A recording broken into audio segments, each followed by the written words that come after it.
Hey class, I'm Mr. Thornton. You've got 15 days until May and I'm going to help you succeed in your GCSE. This lesson, 5 top tips suggested by you.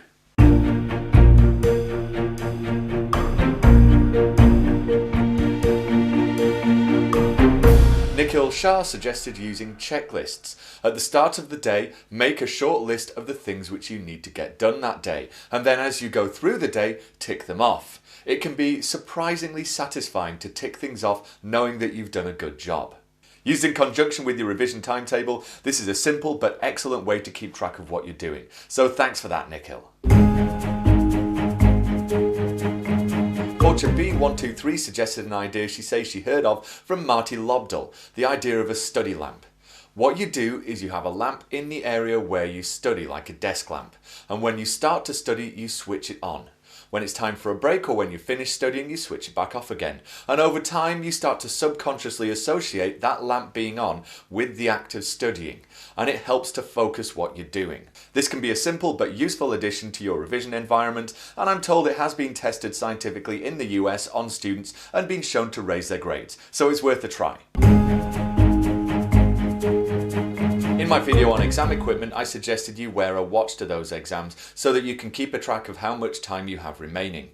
However, Void Banshee and TAR23 Gaming got in touch to say actually some schools have started banning watches. Of course, smartwatches like the Apple Watch are already banned, but what I wasn't aware of is that some schools have taken the decision that they'll find it so difficult to tell between a normal watch and a smartwatch that they're just issuing a blanket ban on all watches. This does seem a little bit like overkill to me, but I can understand where those schools are coming from. So it's important that you check with your school. Make sure whether or not you're allowed to wear a watch in that exam, because it would be a shame if you were wearing a completely innocent watch and you weren't cheating at all, but you still got in trouble for it. So do find out before you go into that exam, if you were planning on taking a watch, whether or not you're allowed to take one or not. Daniel Edwards and Sniper Elite 101 both got in touch to suggest a really neat little app for smartphones and tablets called Forest. It is apparently available on all major platforms, and what happens is as you start doing your revision, you click a little button on screen and a tree starts to grow. If, however, you can't resist the temptation to go have a look at Snapchat, then the tree will start to wither and eventually die. So if you're not doing the revision when you should be doing on your phone, you won't be able to keep that tree alive. Over time, you end up planting an entire forest of these trees, so you can see very quickly and easily whether or not you're making a decent effort with your revision. I think it's a really smart way to keep you from wasting time on your smartphone or tablet and allow you to use them as really useful revision aids instead of the distractions which they sometimes can be. Finally, Hachibi712, Cerebral Assassin, Zabazi, Janasan Sivalingam, Miss Hola and It's Annie all got in touch to suggest Quizlet. This is a flashcard app. It lets you set up flashcards on your phone or in your browser and works on all major platforms. What's also really neat about it is that you can use it in both the browser and the app and transfer your flashcards from one to the other.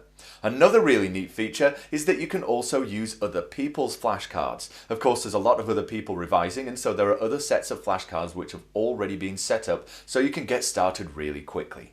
Big thanks to all of those commenters for those tips. It's great to see you all working together and helping each other like that. Did we miss your favourite tip though? If so, leave it in the comments below and I'll try to feature it in a future video. I hope that video really helped you. If it did, it really helps my channel when you like, subscribe and share these videos. Let people know I'm going to succeed in my GCSE.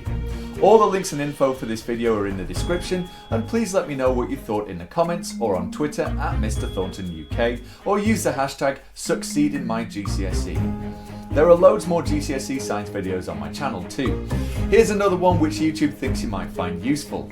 You can click my picture just here to subscribe, click down there to check how well you understood with the Snap Quiz website and app, and you can click just here to get my revision guides. Good luck in your GCSEs everyone, and thanks very much for watching.